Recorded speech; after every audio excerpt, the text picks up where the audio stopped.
Okay, now we will start the live stream part of the presentations of the NCTD meeting here in Helsinki.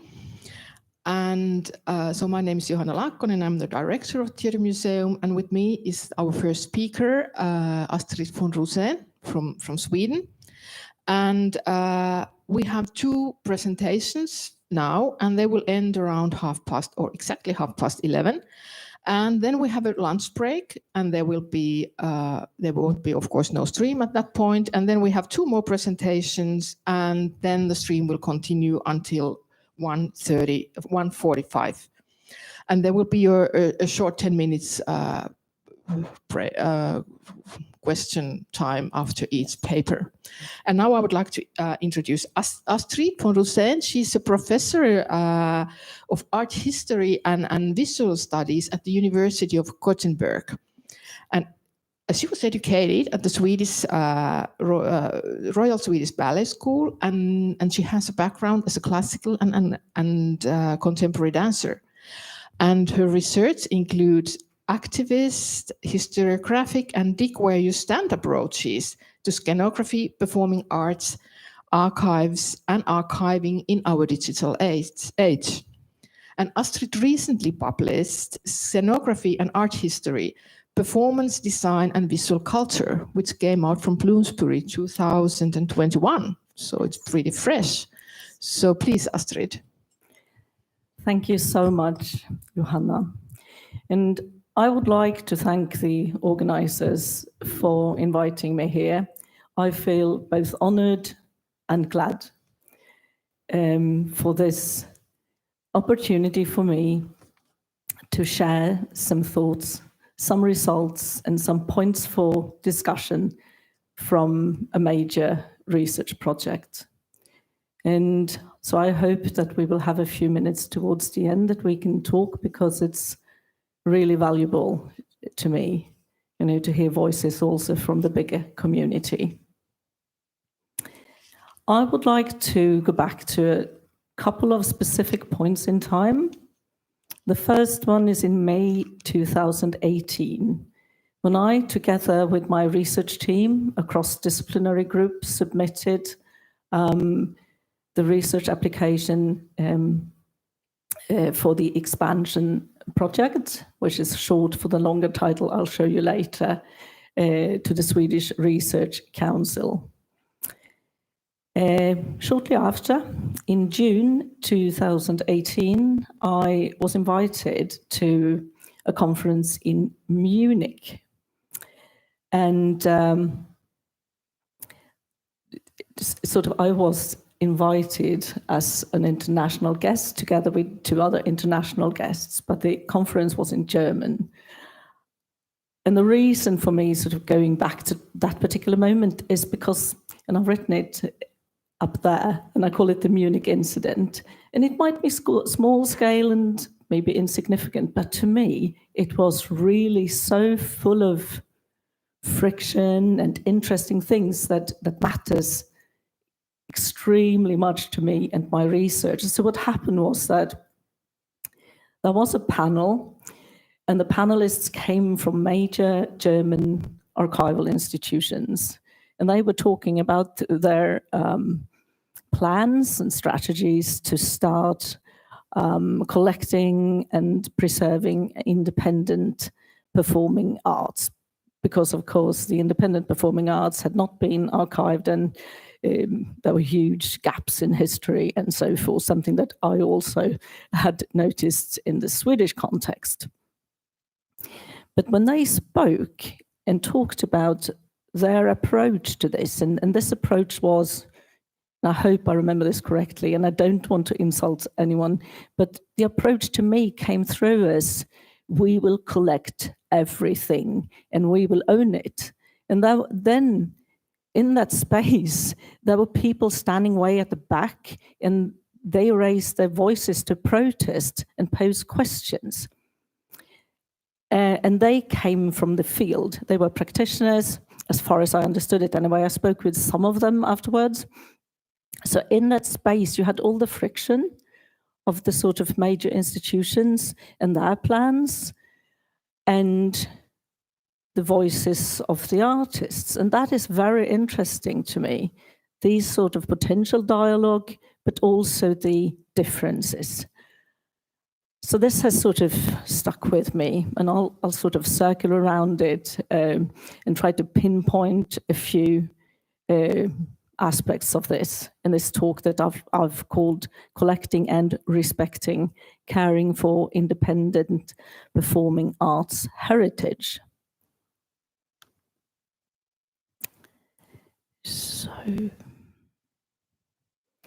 So this is the project. It got funded, and of course we were super happy because it's quite difficult to get funding for this type of cross-disciplinary research.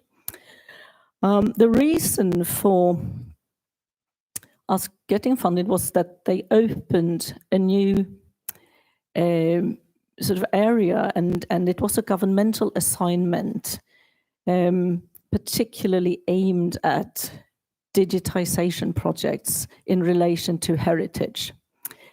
And they also appreciated the cross-disciplinary take. So the aim of this project then, as we phrased it, was to digitally map and analyze independent performing arts in Gothenburg, 1965 till 2000. And I will, as this is a quite sort of theoretical paper, so I'll start with saying something more about the theory. The first stance comes out of what can be termed critical historiography. And one of the persons who actually inspired me is in this room, it's Johanna Lakkonen, writing about, and this is also hugely important in terms of the production of canons, that scholars and archivists and so forth tend to focus on the already known and what is already archived and build on that.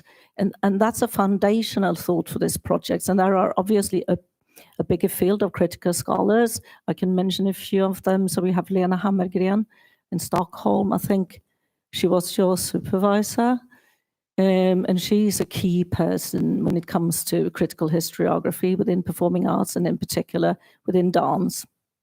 Another scholar based here in Finland is Hanna Järvinen. And of course, there are many, many more. I could mention, because she also inspired me greatly when I set out to do this. It's Heike Roms with the University of Exeter in England. And she was actually one of the other international guests in Munich.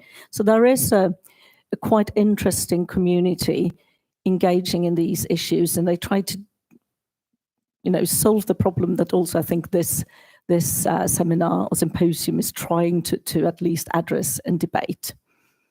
So in terms of theory then, first of all, we built on 5 sort of foundational critical historiographical projects. So time, place, archive, identity, and narrative.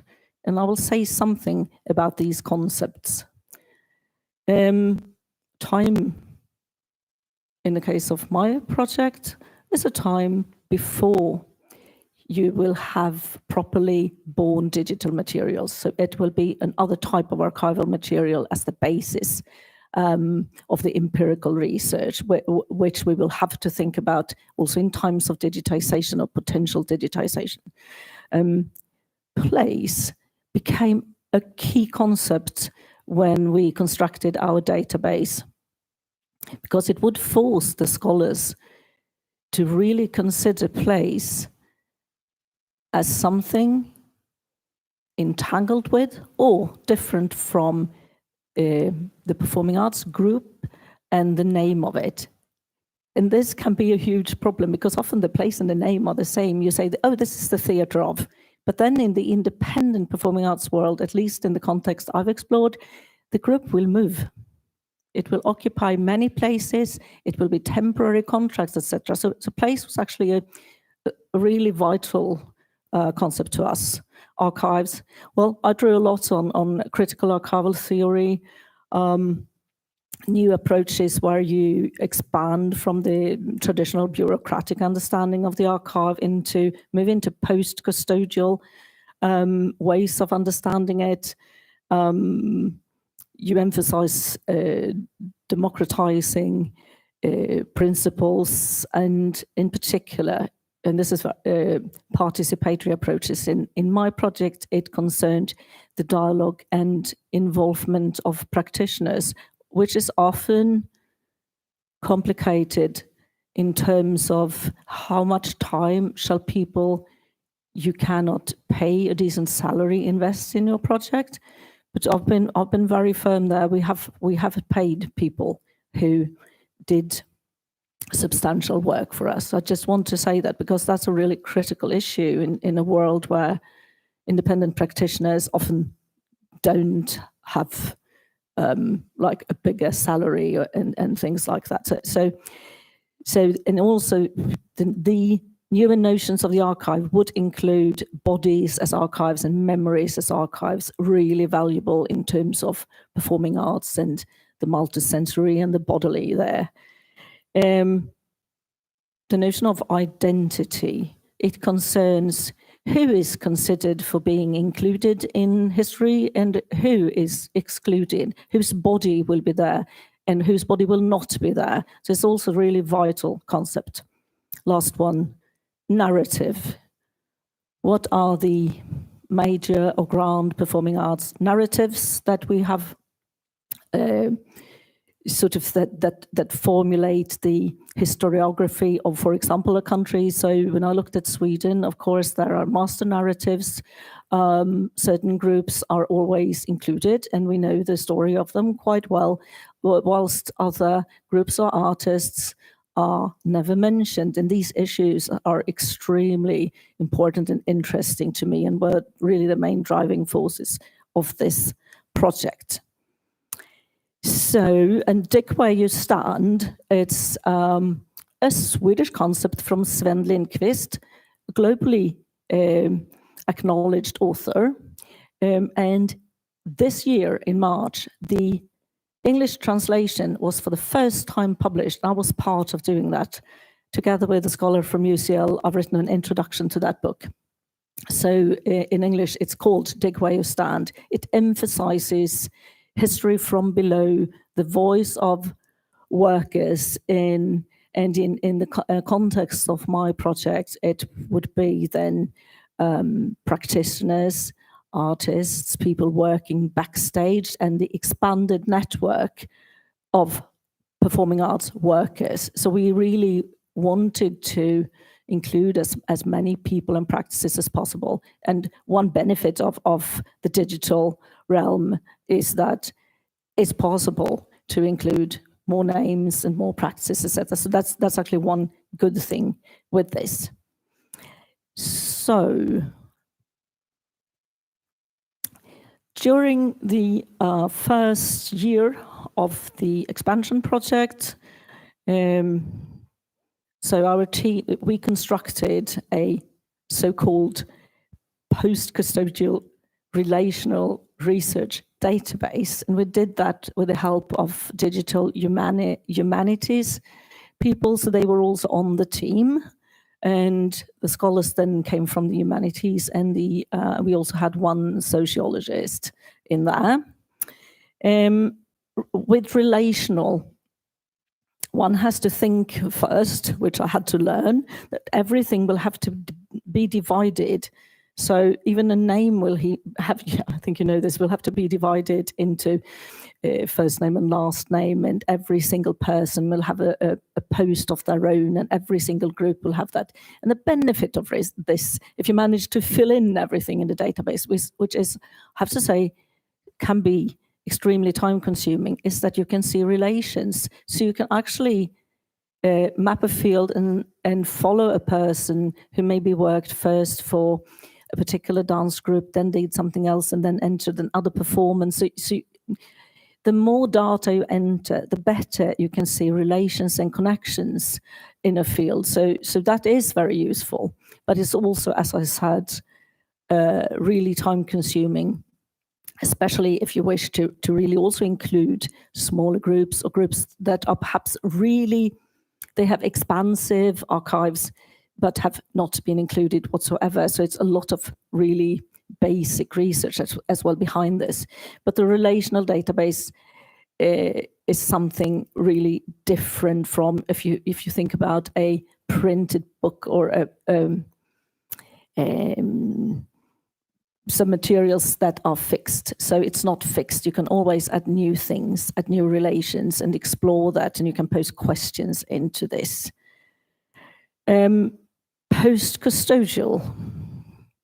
Well, in the case of the expansion project, it means that we will not gather or digitize to make publicly accessible archival items such as programs, photographs, and other things like that. There are many reasons for this. First of all, it would have been completely impossible to negotiate all the copyrights. And our aim was also not to do that. So either the archival materials are taken care of by the major archival institution in Gothenburg, which is the Museum of Gothenburg, and they are very engaged in this. They don't have much materials as yet, but they are open towards collecting more from the independent field. But so we still have it. It's a collaboration with them where we have an IP number. So our database links up with their database because they have an object database, and we have a database based on research questions, which is very different from the object database. So you have to look at this and have to sort of try to negotiate the tensions there and also the importance of collaboration. So one more thing that's important here is the digitization of newspapers, and that's, I should have said this earlier, but a vast majority of the funding for our project was used to digitize local newspapers. So we collaborated with the National Library and Riksarkivet to do that because for some reason, economical maybe, or other reasons, that had not been done. So the entire Gothenburg area could not be explored by using digital tools. So this also took like the first year of the project to digitize all those materials. And they are made publicly accessible in the National Library's database, which is like a major asset for everybody wanting to research anything in the papers. So that's a thing like we are really proud of in the project that we've done that. So we have also contributed to the bigger research community. So you see, it's not about necessarily about digitizing materials from the performing arts world. It can also be about making accessible materials that are vital but not accessible in the digital domain. So this has been extremely useful, but you have to combine, of course, searches in the daily papers with interviews with or talks with performers and collaborations, and striving to access a great variety of materials. It's really worth it, but it also requires, as I will argue for later here, a firm theoretical understanding of what's actually going on and what's actually being added into this type of database, because you can't have a model that everything will look the same because the field is so diverse. So this is a real issue here, this diversity in relation to the digital domain. So I will now move into three brief examples from this work.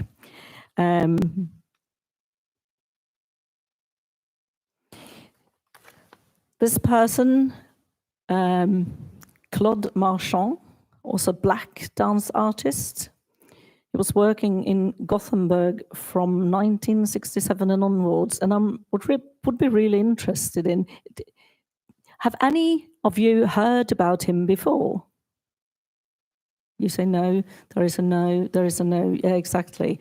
This might have to do with perhaps him working in Sweden and Gothenburg, but perhaps also with him being totally excluded from national theatre history, and only recently being included. Lena Hammargren has mentioned him in articles, and I've written several articles about this, because his legacy is not a small scale, like he came there and gave a few classes and then left. It's really a major effort, which is a very interesting effort. So I've emphasized this case study because it's like the most excluded. It concerns global Black history and global performing arts history and global dance history, because Claude Marchand was born in the US around 1919. Date of birth is uncertain, which has to do with the context in which he entered the world. He managed to get into dancing, even though he was homosexual and was beaten for doing this. Then he got a job with famous Catherine Dunham, danced with her. He performed on Broadway and was a star. And the money he earned there, he used to construct his own dance group to tour, not only the US, but also South America, the Middle East, and Europe. Ended up in Italy, worked a lot with film, choreographies, etc., and then came to Sweden in 1967. What he did there was to provide a space outside the elitist ballet school where a younger generation of dedicated dancers could actually have a proper education. So he was fantastically important in this local context. But in order to write up or produce some history of his, I, together with his partner in life, Bo Westerholm, a dancer, has explored this archive, sorted it, structured it, and it has not as yet been handled into a museum collections because we are hesitant where it should go. Should it go to Stockholm or should it be in Gothenburg? This is also kind of difficult issue because even if we have produced substantial research and even a book is under publication now, it's still an issue. Will the materials be understood and how much data will we have to add there to make them make sense? Otherwise they will fall asleep, but they can always also be woken up again. So what was important here, it was the extremely intense collaboration with practitioners and collaborator Bo Westerholm. He interviewed people he knew. So we have a lot of information from the international context as well. So this project is not a small scale, only Gothenburg-centered one. It reaches out internationally. And if we have the time, we can also map places where people performed internationally. So it has a huge potential. And I got out a bit about Finland here also because we had something called Finska teatern in Finnish. This might be bad. Suomi teatteri. And we had the Sagaland Circus, Satama Circus, groups active in Gothenburg, which I also think is interesting. And this is just one example of something much bigger. So moving on. My second example comes from the realm of physical theatre, which is a label that one has to be a bit careful with because it's often used today. But when some of the groups started, they described themselves differently, which is also very interesting. But in the database, which is something that I'm so proud of, you can add, we can tag things, but we can also, if a group had various names, because this happens often that a group starts with one name, then develops, takes another name, and then when they write their own history, it's only one name that covers the other names. But for the historian, this is complicated. So we would need the first name and the second name as well to be able to access the materials. Here, we collaborated with theatre director, actor, scholar, and so forth, Fia Adler Sandblad, who has a double master's exam and hence is a skilled scholar, but also is an active practitioner. And she has had access and has still access to this huge network of people. So we would collaborate and work together, add data.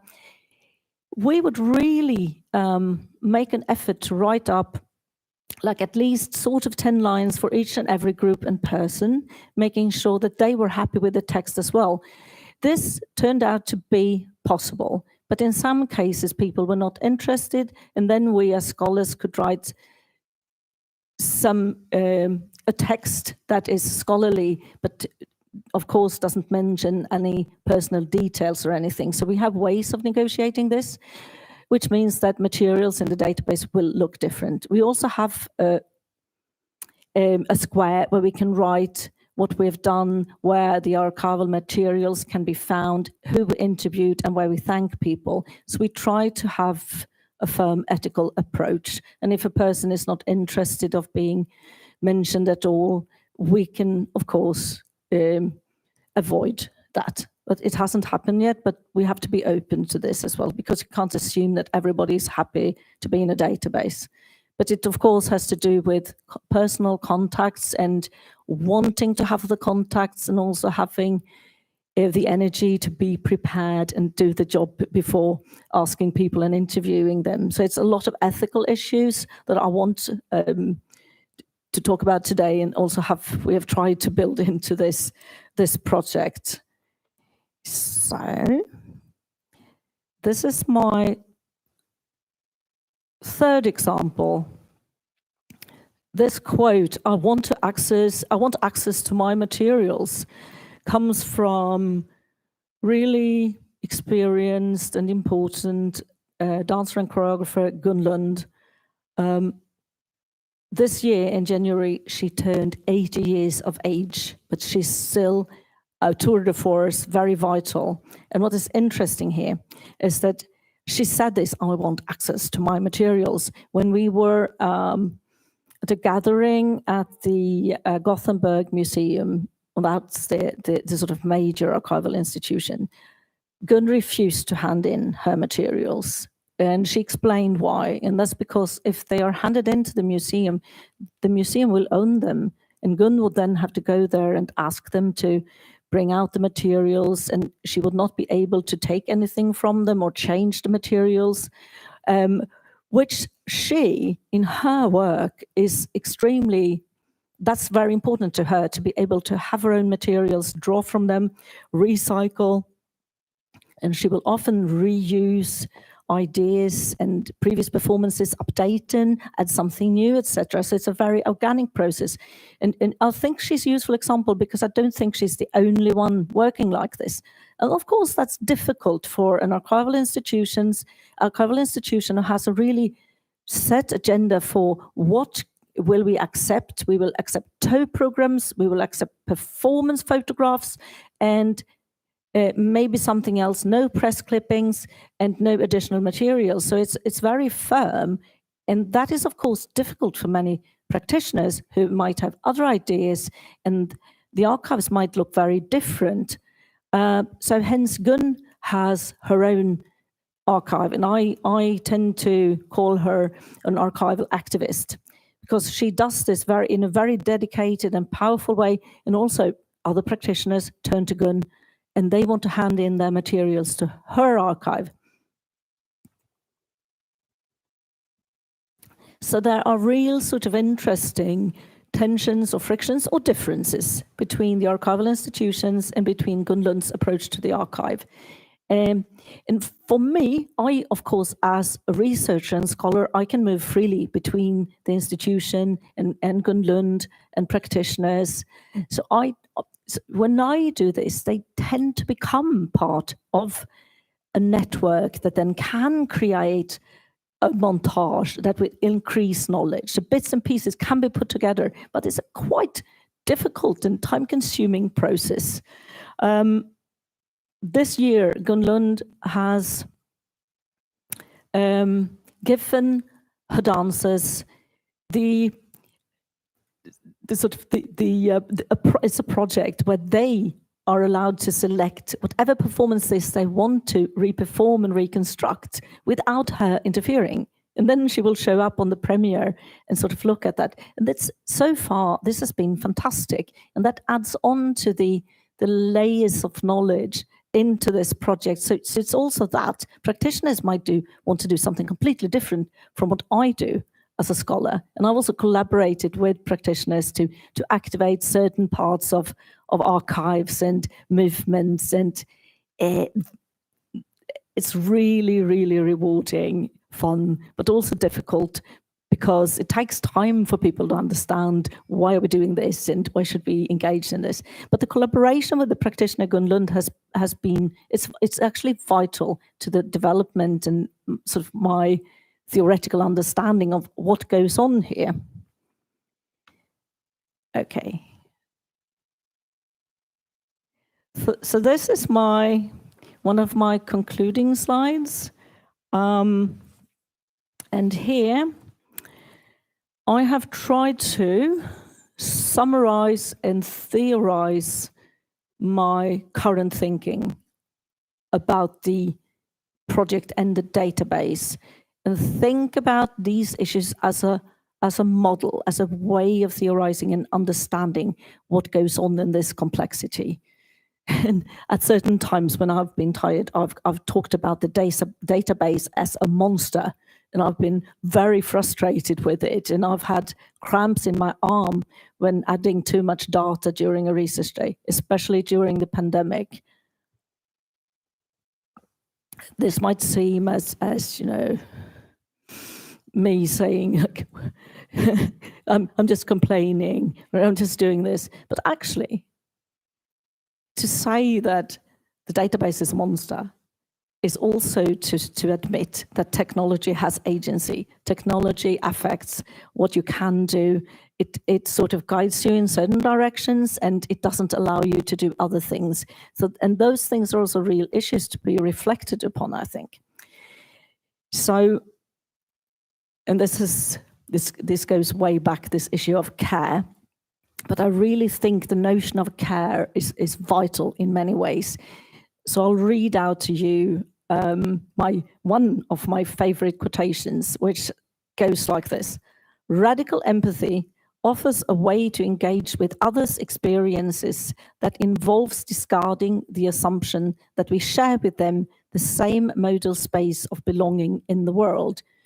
So in other words, it has to do with being in, if I take this down to my project, it has to do with working in certain contexts where I would come with specific ideas and theories and things I want, whilst perhaps a person at a museum cannot do that and thinks about things differently. For example, I wanted one of the museum staff, which I think was, engaged and qualified, to come to Gun Lund at her space and to talk and share and try to find ways of collaborating so we could have this network of care. That never happened. The person quit, and currently I don't think there is much time for the people at the museum to do so many things like outside their work tasks. Absolutely. Yes. So we have to acknowledge differences and be able to accept that people will not always agree. But with a database, it's actually quite possible to have, as long as it's ethical, people can have their voices and have their opinion, and I can also have my voice as a scholar, which is equally important.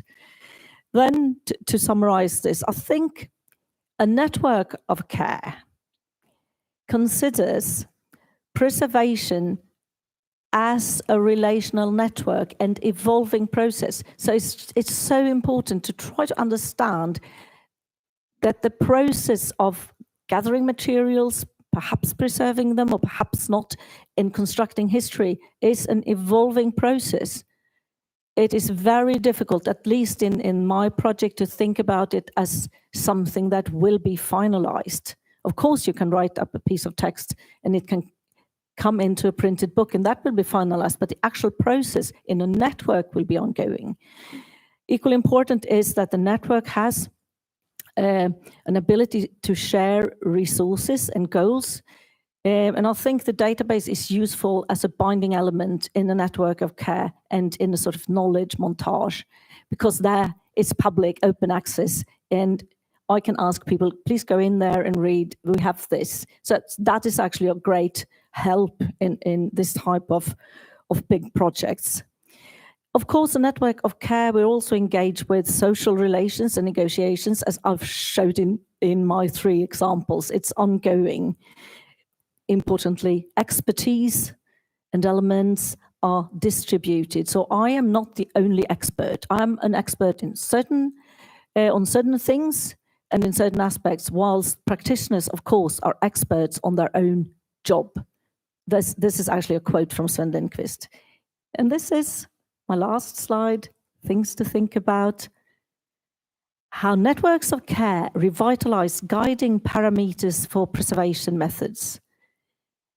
How networks of care can influence decision-making practices and collecting processes, how they can challenge specific funding, individual power, technical obsolescence, and performance preservation. And that's it. So I want to thank you. And if you're interested in references or links, etc., please send me an email, because I didn't add a list of references here. I don't think there's time. Am I good?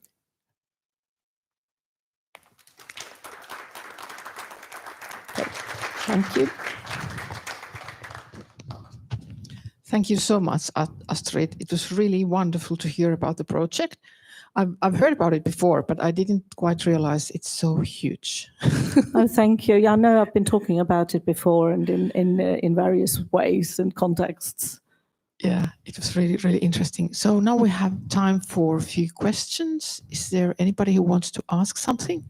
Okay. Yeah, my name is Anna Lavets. Thank you, Astrid, for your presentation. This is more a comment than actually a question. Because I think the Gunlund example is what we face as curators very much, building up trust, building up the ability for artists, or that artists actually wants to donate to the archive. And I was wondering if you and colleagues here were aware of the Hemisphere Institute in New York, who has been working with a post-colonial approach, where when they receive audiovisual material and digitize it, give it back to the donator in a digitized format. And I think it's a really lovely thing. It's not easy. We might have it recirculating into the archive again in 10 or 20 years. But for me, as a curator, it was really an interesting approach to it. Yeah. Yeah, thank you very much for that comment. And the Hemispheric Project is actually one source of inspiration to me. It's Diana Taylor, isn't it? Yes. As one of the sort of early ways into rethinking the archive and how to do this. And I would, of course, wish that there could be more dialogue like that. It might not be exactly the same solution, but that archival institutions, there are several US examples actually where they have like instructions for practitioners who wish to create their own archive, etc. So I would wish, and I've written about this in some small scale project, but it's difficult to get through because I think budgets are very tight and work descriptions are very, perhaps not so flexible. So, but I really think that that's a very important dimension in a network of care where you could share resources, because performing arts is small in comparison with bigger realms for research. I think it's a key issue to start to think about sharing and caring and how can that be done. So yes, thank you for mentioning that. I think we have time for one short question. Anybody wants to ask? Okay, no. Thank you, Astrid, so much. It was really an interesting project, and you raised up really many really important issues. And I think it's so, the idea of the database and the idea of care, they're really something to think about and to work more on them. So thanks. Yeah, thank you all very much, and hope to speak more in the future about these issues. Okay. And now welcome Anna Lavets.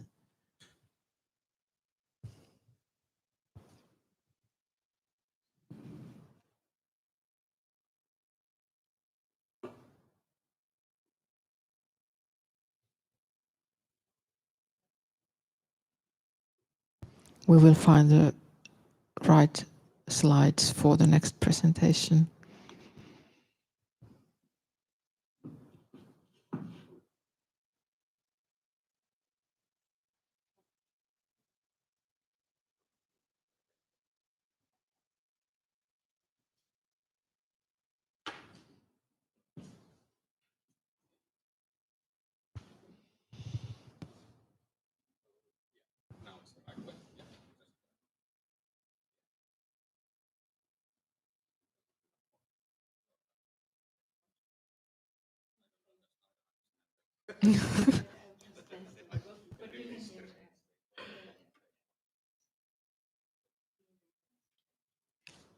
Okay, so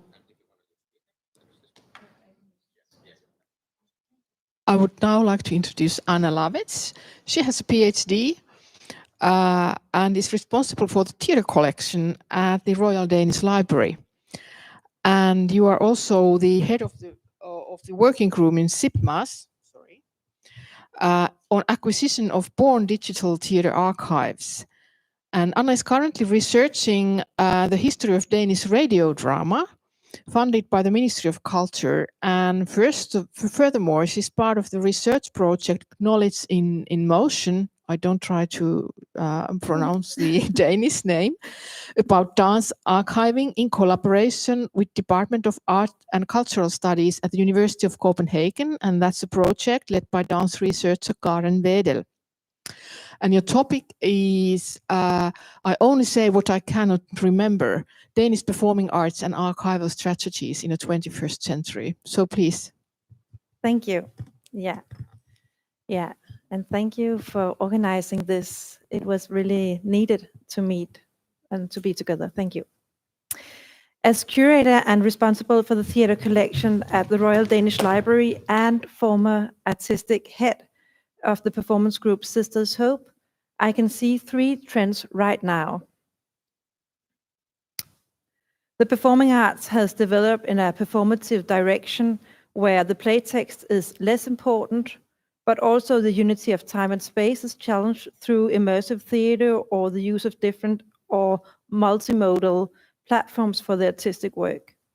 The aesthetic development in the performing arts forces performing arts collection to think of new strategies for collecting documentation that in some ways resembles of what dance archives has been dealing with for years, but something new is added to the digital. And then secondly, the artists are building their own online archives. The digital turn in society has raised the awareness among artists about the creation of archives. The German Maxim Biller has called this movement an Ich-Zeit, where artists actively document their activity at social media. And then thirdly, cultural heritage is archived as never before. We have legal deposit acts that in many countries also includes the national web domains.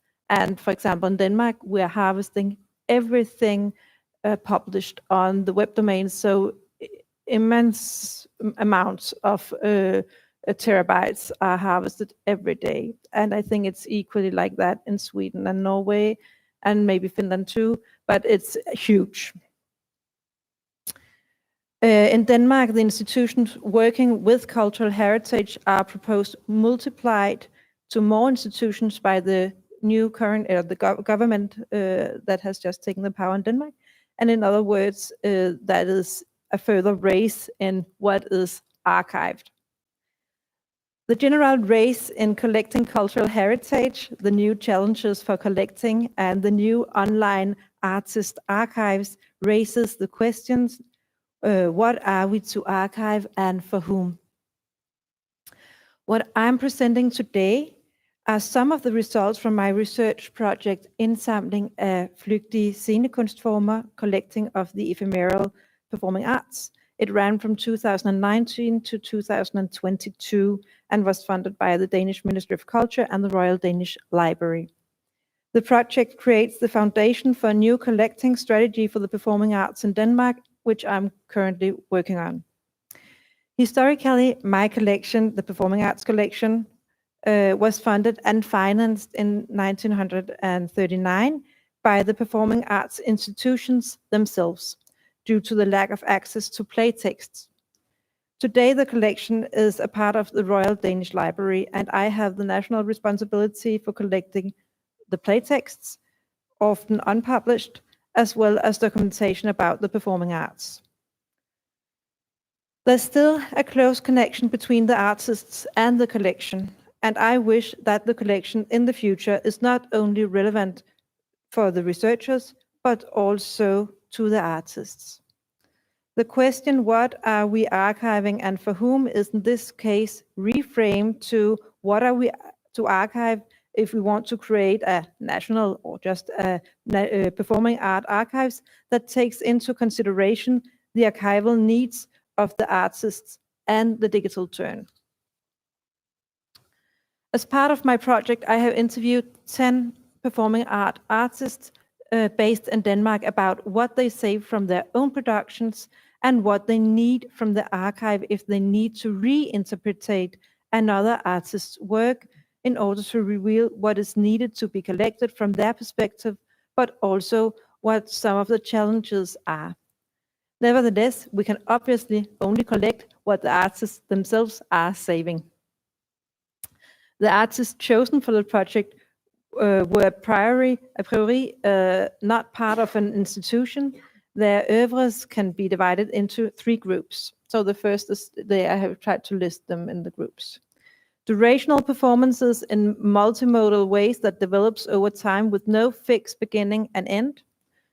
Secondly, the relational performances focusing on the intimate meeting with a beginning and end. And then performances where there is a beginning and end, but other aspect challenges the transmission to the archive, such as being wordless, for example, dance, transforming the everyday setting to a stage, or trying to move the art form towards visual arts.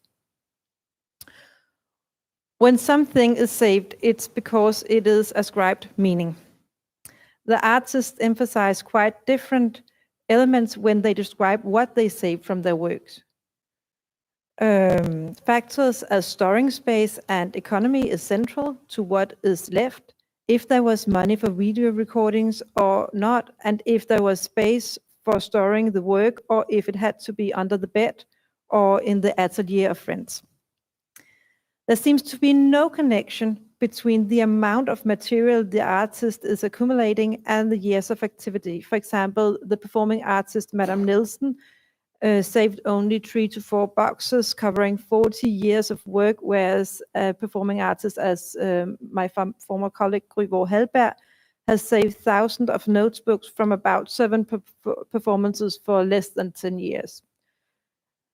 In the interview, it is primarily the documentation of the work itself, documentation of the process, and documentation of the experience of the work which are mentioned by the artists. Only to one, the theater program, is important and reflect the thoughts and intentions behind the work. To this artist, the material is very important to transmit to the archive, but that is only 1 out of 10 who really finds the theater program important. I think we should make a note here. Some elements are mentioned but cannot enter the archive I hold, but might be of interest to museums. Several of the artists hold a storage space for props that are reused in their staging, and it is of importance for some of them that the props travel from oeuvre to oeuvre, so actually binds things together, and of course that is important when documenting that praxis. Sina Köstler, who is head of the performance group Signa, explains what she would like to donate in a box from her performances. I would put a lot of pictures in the box, handwritten text and key objects, sound recordings. I would avoid the descriptive text a la, "that what it's all about." I would store fragments, perhaps also something that had the smell of the performance. It is indeed fragmented and and an effective archive, and very much linked to her aesthetic of a seamless parallel universe where ambience is important. Furthermore, the bodies of the performers are described as bearer of meaning. If you want the sum of the performance, you wouldn't be able to deduce what the performance was, because a lot is something that each performer carries. So we cannot put the body in the archive. This is not news. The knowledge has to be transmitted into a new form. This is a challenge that we have as performing arts archives, and what Diana Taylor has separated in the terms the archive and the repertoire, the frozen document and the living body that transmit to other bodies and is dealt with in oral history projects intended for our archives. The first thing that are emphasized by several of the artists are the notations. Where classical music has a common method for notating sound and time, the music score, there is no equivalent for movement in time apart from the Laban notation system that is not widely spread. Therefore, each artist has his or her own method of notation. Some of them are readable to outsiders and some are not. And I have one example, Kirsten Delholm, who leads the Hotel Proforma. She's actually making a total score for each performance, and she's making it before her rehearsals.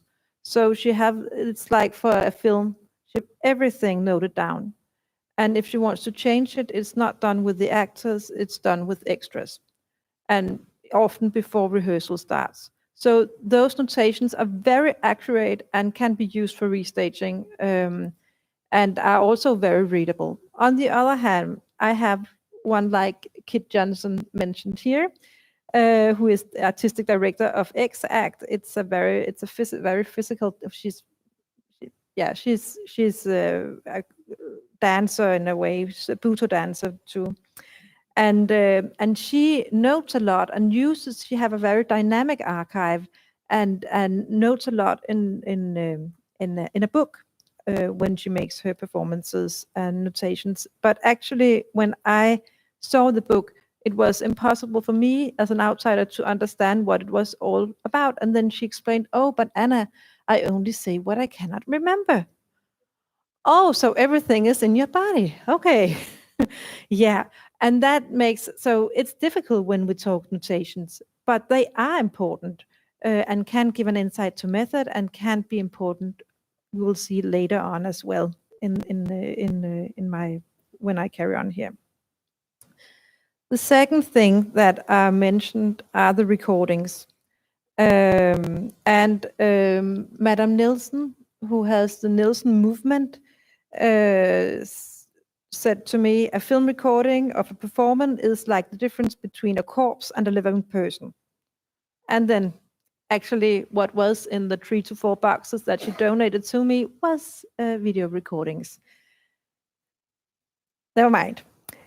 It is precisely the relation between documentation and the creation of a new work seen and edited by a film artist that becomes interesting in the conversation with the artists, who divides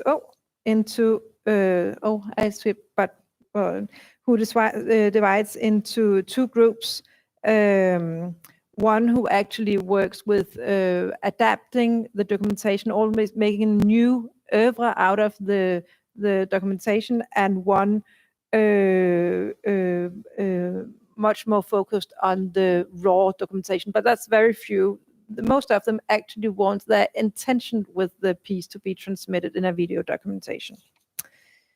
The ambivalent relationship to the recording has been encapsulated by theater researcher Matthew Reason with the words, "The more faithful the video representation and the less it adapts to the performance for the new medium, the less watchable it becomes as an artifact in its own right." So now we came to photography. That's the third thing, very important. So the photography is a frozen moment. And contrary to the audiovisual recording, there's no temporal similarity associated. Instead, it can be the highlight of a performance. And historically, photography has been attributed an authenticity, a witness to the truth, because the photograph concretely left a mark physically, historically, and then although we today know that images are manipulated, they encapsulate a certain authenticity. But they also become something different than the performance. And here again, we find some of the performance artists really like the photography because, as Kit Johnson says, it encapsulates her performances because something new happens. The photographer's gaze adds something to the work, and a common third emerges. So actually, again, like with the video recordings, when they are really transferred to the media, a new artwork almost is created. Yeah. And then we have something else. Oh, I don't know. Oh. Maybe I have, yeah, that works. So the fourth thing was the audience experience. So there is in our time a large focus on the audience experience. This is also mirrored in what some of the artists ascribe meaning. So two of the artists preserves audience notebook, as I mentioned before, Grygaard Hallberg, and then also Nuno Facchini from Cantabile 2, and they're created during the performances.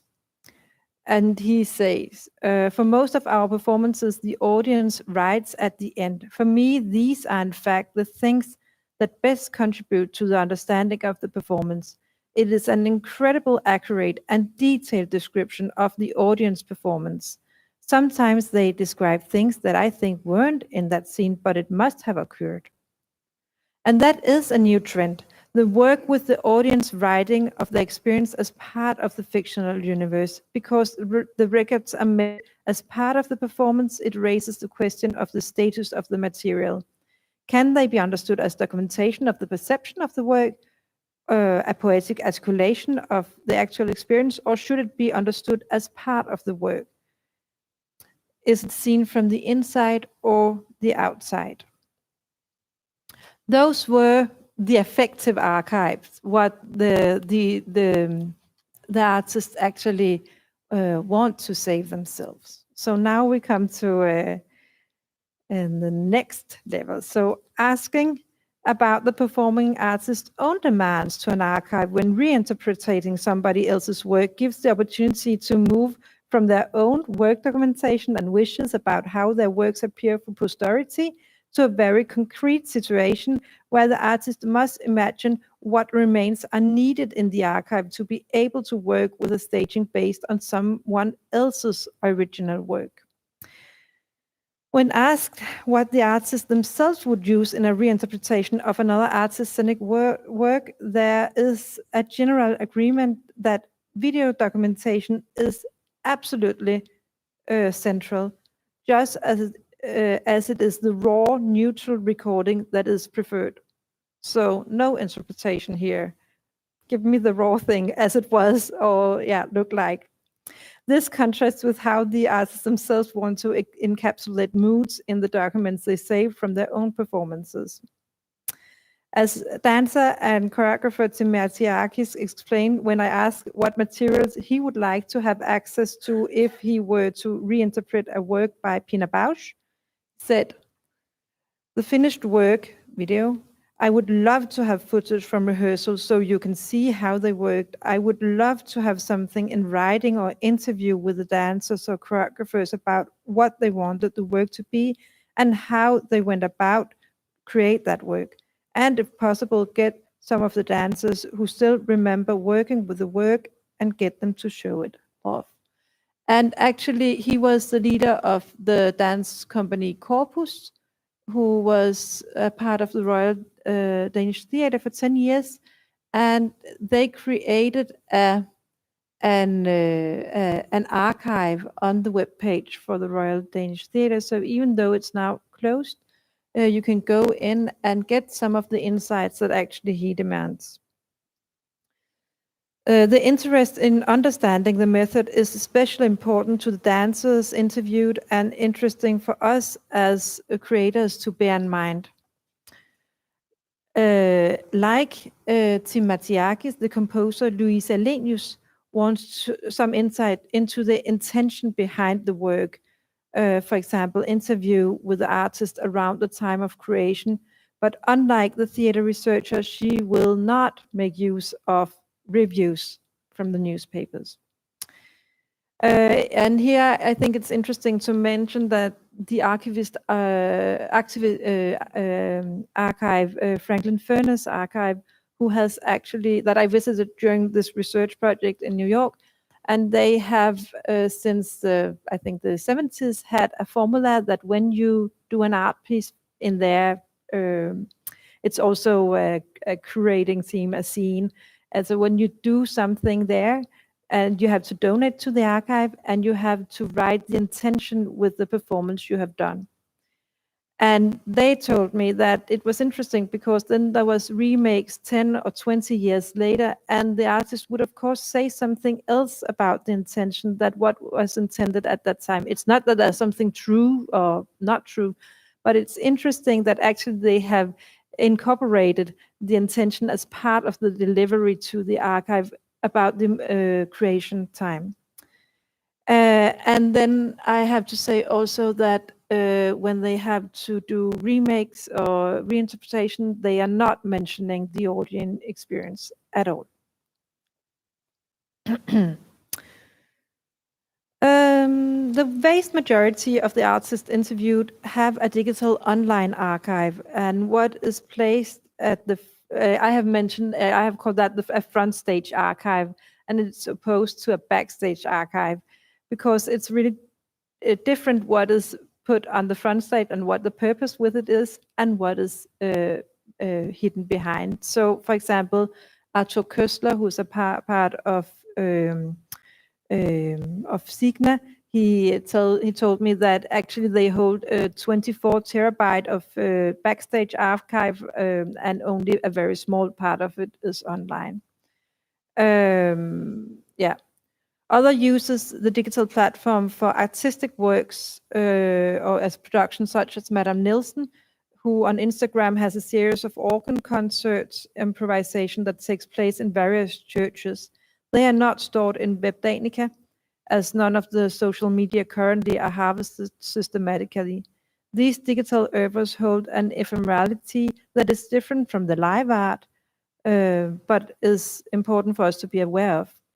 As Madame Nielsen explains about the YouTube transformation of another project where she transformed Bin Laden's speaks to Bin Nielsen speaks. When I was in Borgerhuset in Blågårdsplads, many people sat and looked at the website with Bin Nielsen. It was a kind of remake. I took Bin Laden's speeches and translated them into Danish. And then we changed them quite a bit. Then we forgot to pay it the subscription, and then it disappeared. And I couldn't even find an image for you here. So he forgot to pay and it vanished. And we have to be aware of this too. Yeah. So donating to the archive, in order to be able to work with a national collection strategy for performing arts, it requires that the artist sees a potential in handling in the material, as there's neither mandatory submission nor currently expectation necessarily from the grantor Statens Kunstfond in Denmark to submit something other than an account. Here the performing arts area is differently fragile than, for example, Danish film, which in order to receive support from the Film Institute must submit certain fixed documentation formats to the Film Institute archive. Here there is a clear financial motivation that ensures delivery to the archive. As one of the artists asked me, is it possible to build in a reward? Some of the artists want to shield themselves from the archive in order to be in a creative flow. It could be experienced as a kind of big brother watching you because it's unclear what the purpose of the documentation is. Furthermore, it is time and therefore money consuming. Often a producer gets the task of reporting back at the cost of the artist's salary if it is demanded from an institution giving money. And when I asked the composer Louise Alenius about what she sends to Statens Kunstfond formally, which until 2019 had a requirement for documentation to be submitted, she says, I often send in a score. It's not the whole work at all, but there are so few who can read it. Yeah. As the study shows, there is a tendency to save materials that make the work appear as it was intended and adapted to new media. The need for archival materials in the creative process reveals that what is needed in that is actually a raw video documentation, work notations, if they are readable, the intention of the part of the artist in his or her own words and contact with the bodies that perform the work and insight into the method. Surprisingly, there was no connection between one's own artistic form of expression, durational, relational, wordless, and the challenge that can lie in documenting a non-linear work with simultaneous scenes and what was required in relation to documentation during when one wanted to reinterpret something. The so-called front stage and backstage online archives of the artist are very different, hence the internet archives cannot stand alone.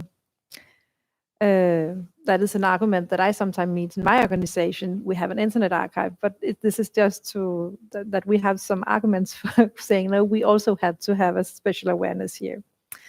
The self-archiving on digital online platforms and the multimodality in the aesthetic expression raises the question of ephemerality in the art form, and maybe the performing arts are not only immaterial cultural heritage, but due to the new digital traces and production modes, in some cases, cultural heritage equal to visual art, as among other French professor Clarisse Badiou and German theater scholar Barbara Bücher has pointed out. The digital format used for documentation stresses the need for moving from what the Germans called Nachlass in collection strategy to Vorlass. In other words, we cannot wait for a company to close before we receive the documentation due to the fragility of the digital document. We have to have an ongoing collection strategy.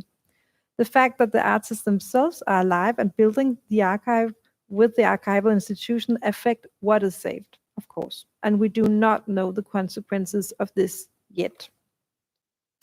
Economy and space are important factors to the artists in their work with documentation of own work, and hence creation of something that might be donated to the archive. Maybe we are not to collect more, creating more museums, but to secure that areas that we are already covering gets funding, and here the funding might go to the artists as money reserved for documentation. Thank you.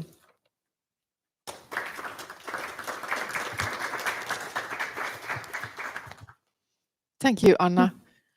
And now, any comments or questions? Astrid, please. Okay, thank you very much. So actually I have a lot of things I wanted to discuss, but first I have a very short question. Yeah. Because I thought about my reference, Annette Decker, when you spoke about the fragility of the digital, things disappearing, and if it's gone, etc. I was interested in, have you come across these ideas of the network of care and other people saving up server materials, etc.? I mean, in terms of digital documentation. Not the thoughts about care. I haven't been traveling into that. Because she's working on preserving digital art, which is I mean, it disappears. So it has a lot in common, I think, with the difficulty. So I just wanted to No, hand I was very over I that will, reference. maybe I can get it afterwards too. But we have a working group in Sigmas who are actually sharing knowledge about this. BNF has recently developed an app that helps archives in how to sort it, because one of the big challenges is when we want to receive things. There are many troubles, there are many things, but one of the things that we faces are when we get a hard disk from a hard drive for somebody, and there are so many different kind of materials on it, and how should we save it, how should we sort it, how should we make it available. And Stanford is doing it in one way. They're just handing in a laptop and saying, here you sit with a laptop and you get it as it was. Then we have Bodleian Library, who's actually treating it as if it was a physical document, so putting on metadata and the same level. Yeah. And BNF is actually right now, and the Performing Arts Archives are actually right now doing something very interesting with it, implementing this tool that makes it possible for curators to look into the file structures, to rename and still keep the original name behind and stuff like that. So a lot is going on. This is very, I don't know, this is very concrete. I mean, there are elements before how to get it in, and there are, of course, also legal issues connected to this. So I don't know if I answered. Yes, absolutely. No, thank you for all these examples. It's sort of fits really nicely into the complexity and the ways people are trying to theorize this and understand it, because the technology is becoming more and more complicated and complex, and also in terms of migration. Yeah, like exactly. a work that looked one way 10 years ago cannot be shown in the same way. So some artists are actually killing their works as well, taking them away. So which is really interesting in terms of political dimensions of performance, etc. And I think that performing arts collection, I think that we are so much collecting in time, not waiting like manuscript collections, although they also work with email archiving. They are trained in archiving when people have deceased, or then they get the collection. That is how it works normally. But since many of us are collecting play text, video documentation, when people are producing, we are very much in time with the technology. And I think that we are in some ways the front troops in this, and some of our libraries or collections. I sense that at least with the colleagues in Tipmas that I'm sitting with. Yeah. Yeah, thank you. Thank you. Maybe someone else? I think we have time for one more question. Anybody wants to ask something? No. Thank you, Anna. It was really interesting, and I think this whole problem of digitalization, and how the material also disappears, and then you both pointed out like the ownership of the material the artist has, and how they really want to have this say to what I want to be preserved and how I want my work to be preserved. It's extremely important, and also relates to Astrid's presentation. So, okay, I think we now have a lunch break, and we will also have a break in this stream, and we'll be back 1:45 when the live stream will begin again. So thanks for this morning.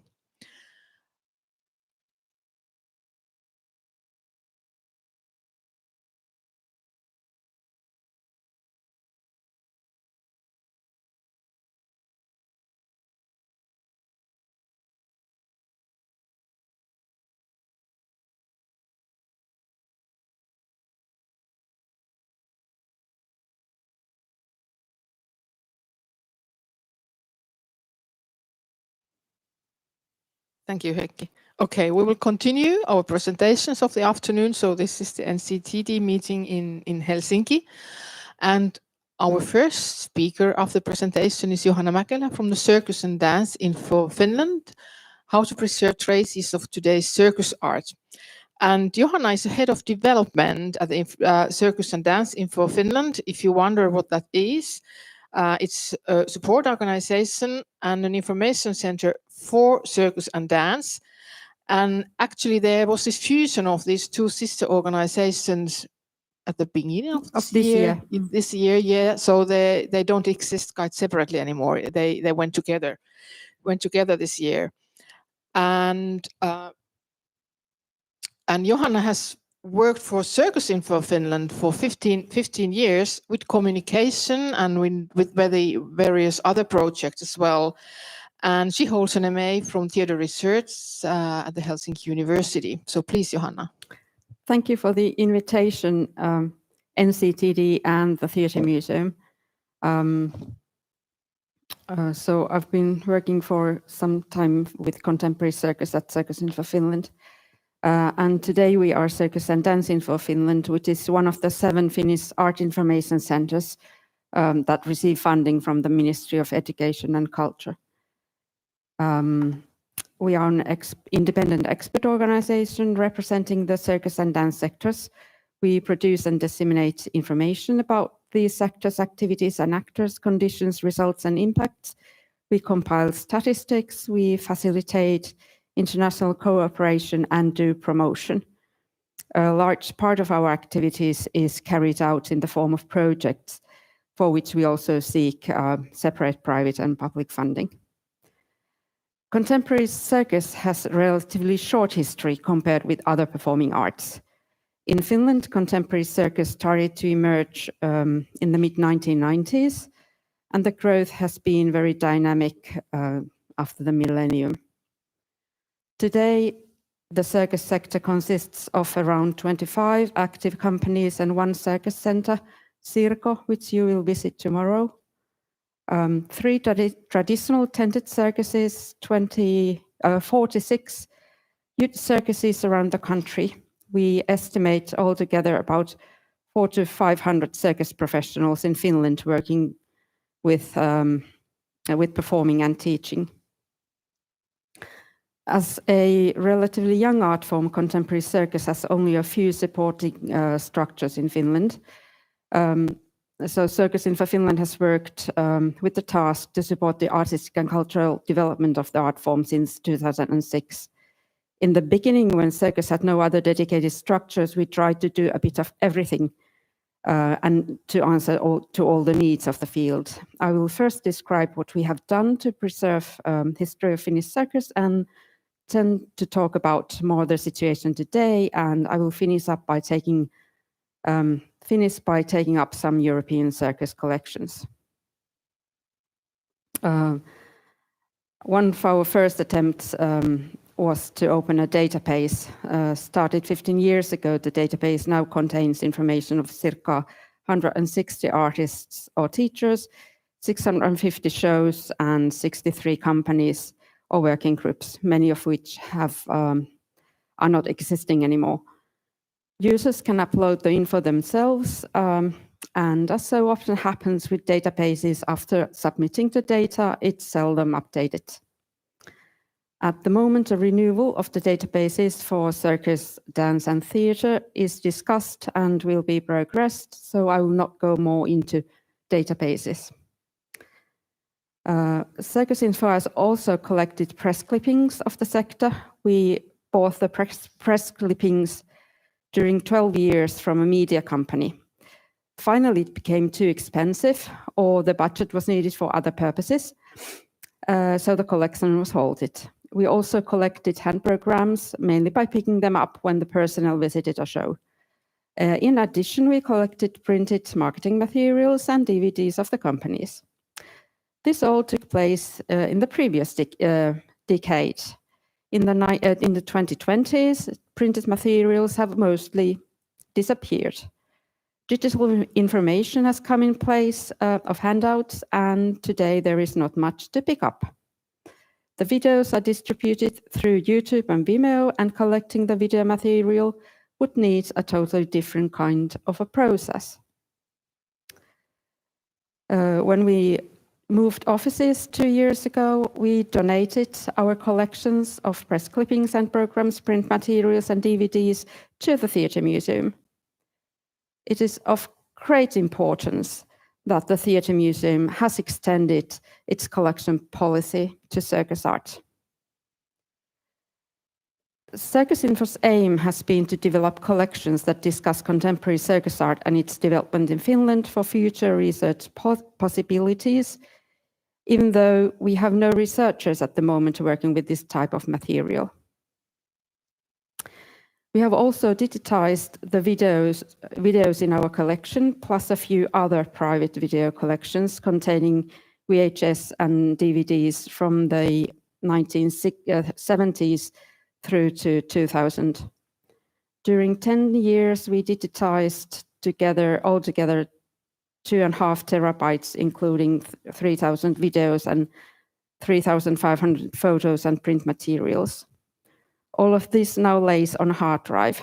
So far, we have not had the possibility to organize an easy-to-read solution for it, and there are also copyright issues concerning the material. Our initial idea was to donate the digital archive to the Theatre Museum. We still wish to find a solution so the material would not get lost. Our collaboration with the Theatre Museum has been lively. Before the pandemic, we made a series of public circus lectures at the museum. I also want to mention a survey on private circus collections we made in collaboration with the support of the Finnish Heritage Agency.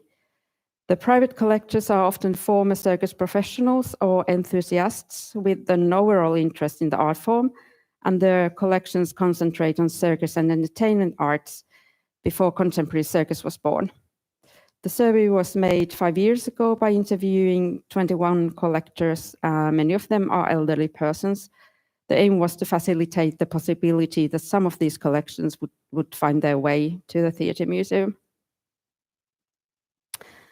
How about preserving the traces of today's circus? Where are the collections now formed and by whom? A question already asked today. Contemporary circus is created in companies and by companies and individual artists on the free field in very thin organizational structures. Sometimes circus is performed in theatres in Finland and even in the National Opera, but most often it's performed in venues that have no possibility to maintain an archive. Therefore, the history of contemporary circus is not gathered by the venues. We at Circus and Dance Info Finland are currently working on the strategy of the new organization, and it doesn't seem likely that we would be the one to open new collections. On the first hand, we are not a heritage organization. The key actor in this question are the artists themselves and their possibility to keep and maintain the traces of their artistic activities so that they could make donations to a professional heritage organization at some point. The process would need facilitation. I also asked a couple of circus artists how they feel about preserving their art and what they find that are the most important materials. A young circus artist and magician who is working as solo or duo said he has not really thought of what would happen to his archives in the future. He was not aware that he would be able to make a donation to the Theatre Museum. He had video recordings on external hard disks and backups. He had no time to organize the files, and he was thinking about doing it in future. A mid-career artist working with physical comedy and also the co-artistic director of our company showed me a coffer in her apartment filled with all kinds of memories, notebooks, press clippings, print materials, costumes, etc. She also had a pile of DVDs. The company members are international, and the company has done a really international career without a particular home base. So keeping the archives has been the responsibility of each individual. For the question of the most important material, she answered that comedy as an art form is difficult to be captured on video when so much lies in the interaction with the audience. She thought photos would be more important than videos. Another contemporary circus company working already 20 years said that they have recordings on video in digital formats of their shows and of rehearsals. They have photographs and press clippings in print and in digital. They have costumes, prop set designs, and background set projections. They have printed materials, hand programs, notebooks, and other paper material. Their storage room is 50 square meters piled up from floor to ceiling. The paper material is 1 cubic meter in one of the members' homes. Their digital storage is a few terabytes. Their biggest challenge is to have a large enough storage room and the cost of it. Also, the life cycle of digital services is a challenge for them.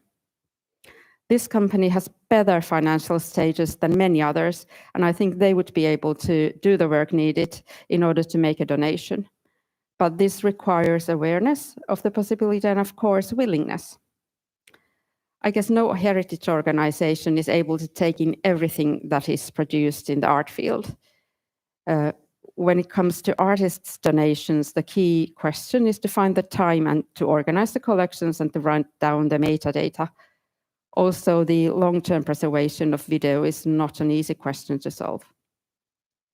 I'm personally worried that the digitization leads to that very little is finally stored of today's performances. I think that without facilitation or supporting projects, we will not be able to get the artists to compile the necessary work prior to donating their collections.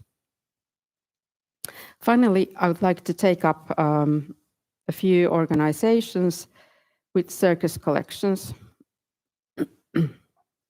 In France, contemporary circus enjoys strong state support, and the structures of the sector are far beyond any other country. Artsena is the French art information center for theater, circus, and street art. They have large collections of videos, photos, articles, podcasts, and documents. They opened an online platform at the end of last year, and half of their video collection of more than 6,000 videos can be viewed online, and the rest on spot in their offices in Paris. They aim to expand their audiovisual collections in partnership with the French companies. The French Circus University, Centre National des Arts du Cirque in Châlons-en-Champagne, has a great resource center and an archive. They also have online video platform. They give residencies for researchers and they do exhibitions as well. Belgium is also a strong circus country. Our colleague organization Circuscentrum in Ghent has collected documentation on circus arts, including contemporary circus, traditional circus festival programs, circus schools, and so on.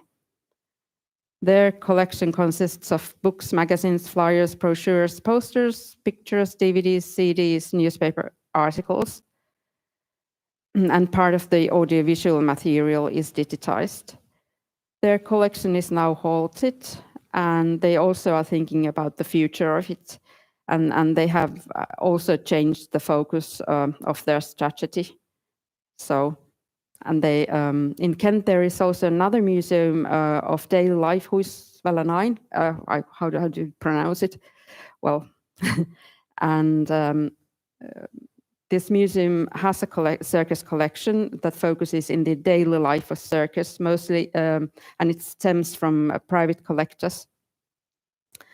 The main part of their collection is about traditional circus. They have digitized large parts of it, and it's publicly viewable on their website. And our colleagues at Circuscentrum didn't know any other Flemish organizations working with circus documentation.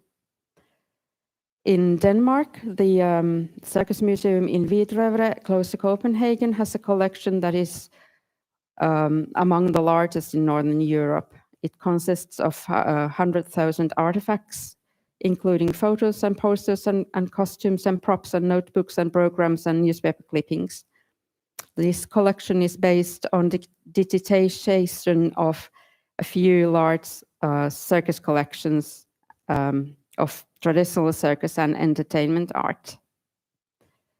In Sweden, the Scenkonstmuseet, do they have circus collections? Maybe you could tell me more about it. But I have visited the private archives of Cirkusakademien, which is a member organization of enthusiasts of traditional circus. They also run a private museum in Skåne. And what comes to contemporary circus collections in Sweden, I know that Cirkus has digitized their large video collection. I visited them quite many years ago, so I don't know if they have donated or if they are maintaining it themselves. So creation on contemporary circus is blooming in Scandinavia.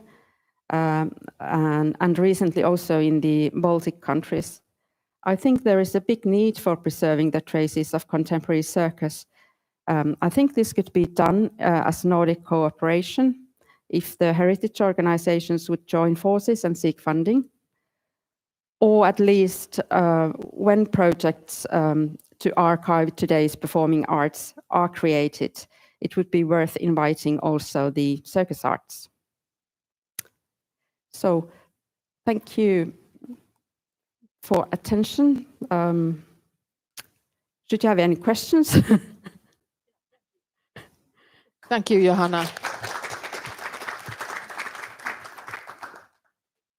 Yes, we are very aware of at the Theatre Museum that the circus, we need to solve these problems somehow together.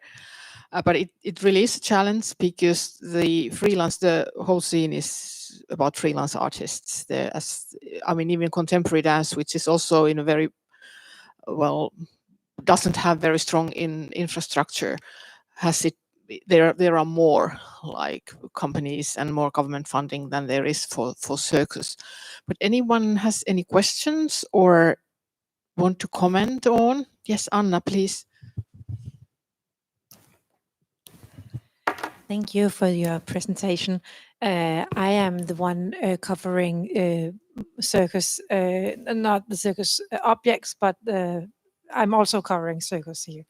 And I would very much like to collaborate with the Circus Museum, I suppose. But I was wondering if you meet, when collecting from historical circus, if you can say so, it's kind of a business that you're going into, and they are not eager to give away necessarily their stuff because it's business, they are earning money.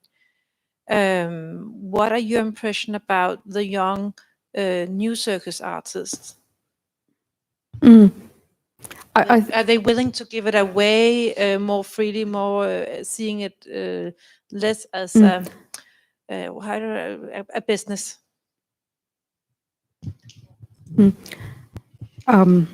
I think they are not aware of this kind of,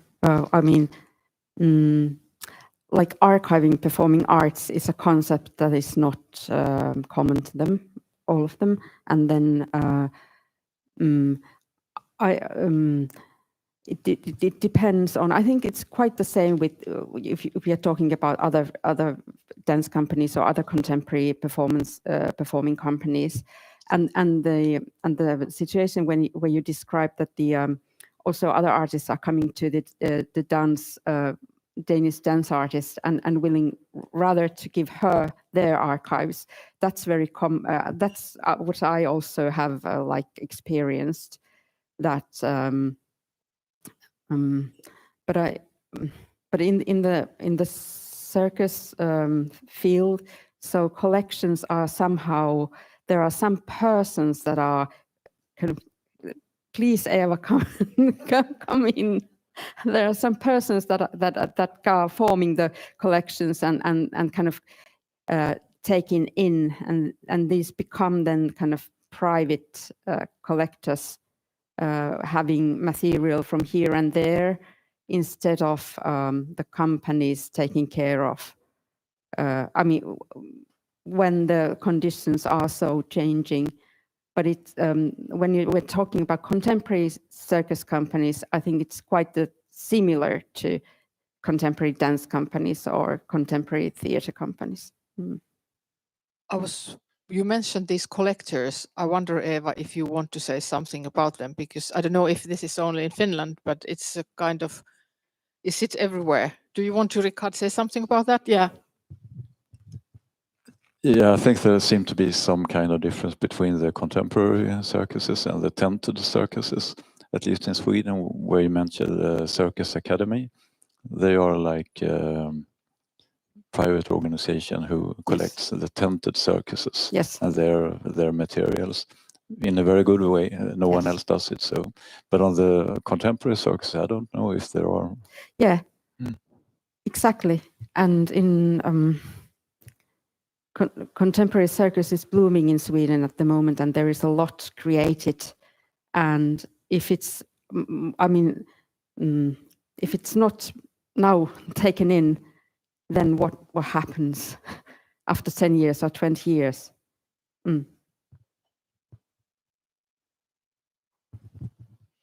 Yeah, Eva might, our archivist Eva might like to say something about these private collectors, as we have had that material. Yes, please.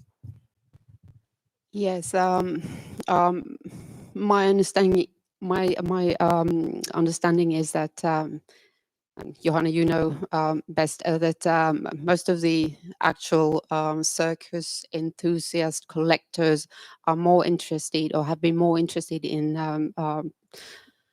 classical circus than contemporary circus.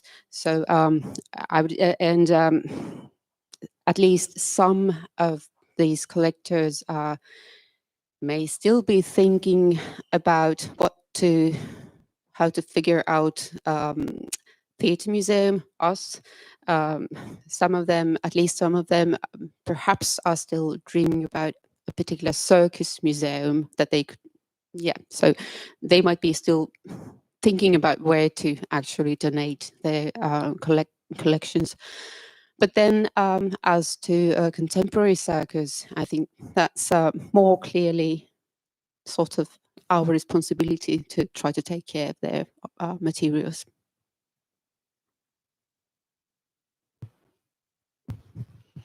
Thanks. Any other experiences on circus collectors? Maybe there are collectors also when it comes to contemporary circus or new circus, but we don't know it yet.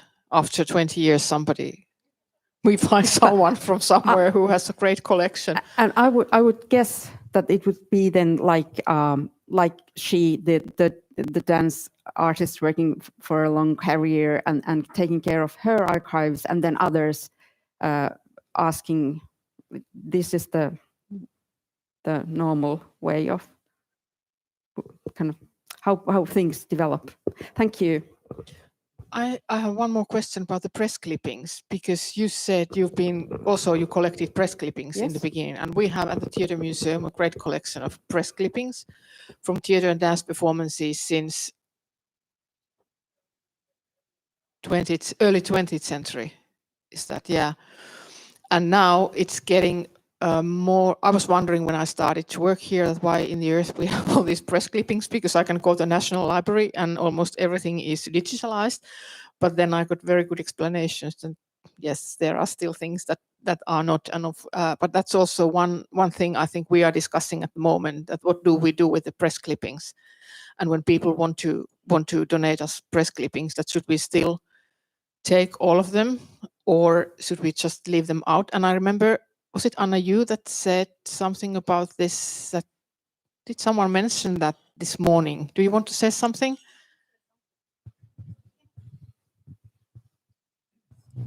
Well, I think it's really important to have a good understanding and also theoretically based understanding of these materials, because press clippings can of course be just a random press clipping, then you can search it in the digitized whatever search engine you have access to. But if an artist has collected press clippings in a binder, and that was the example I used, then it's almost an extension of the person's body.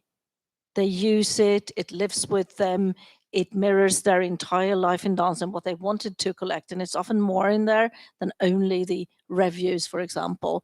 So one has to take a close look at the materials and also really think about value, even if a material seems to be a random note or something. So I think a collaboration with researchers, thinking through those things could be rewarding. Thank you, Astrid. Thank you for the presentation. It was super interesting because this is something that the Theatre Museum of Iceland should absolutely be doing as well, hopefully in the future. But regarding personal archive, we have an archive of a very famous Icelandic actor called Robert Arnfinnsson, who's one of the sort of a theatrical legend in Iceland. However, he was an enthusiastic gardener. So, and he kept a lot of his clippings as well. So he and his wife were enthusiastically, gardening in their home. And that's also, like you said, a reflection of his personality, of his larger life that is more than his working life. So, and this is information that could easily be missed by researchers if he hadn't personally archived that particular section of his life, or indeed his various interests. So I think press clippings in that respect are incredibly interesting and incredibly important to preserve. Even though, like in Iceland, we do have tímarit.is, which is the news archive, and it is it's online completely. And this is a discussion that I've had with my various colleagues, and that the collection already exists, but it doesn't exist in that particular way. So I think that's a very important fact to keep in mind. Thanks. Yes, and I think I'm here thinking of two kinds of press clipping collections, those done by the artists themselves, and then those that are collected like by the museum, which is not personal at all. It's like getting everything you can find in the newspapers that somehow has to do with the theater or dance or circus whatsoever. So there is a difference between the press clippings, and I completely agree that the artist's personal archive as a kind of part of her life story, his life story is really, really important. Even though at some point we think, where in the earth are we going to put all that material? But anyway, thank you, Johanna. And then we will have the next presentation, which is Pori Art Museum, Anni Saisio, and Tehdas ry, Juha Mehtäläinen. And I think you now need microphones, yes. So a small technical break.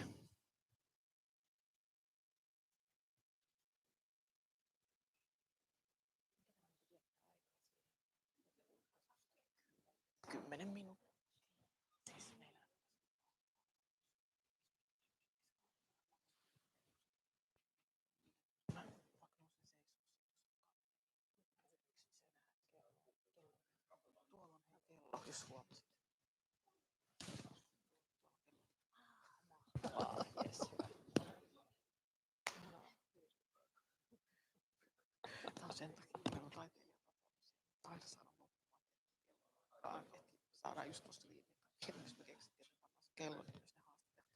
Meillä pitää olla. Joo, loistavaa. Kerrankin.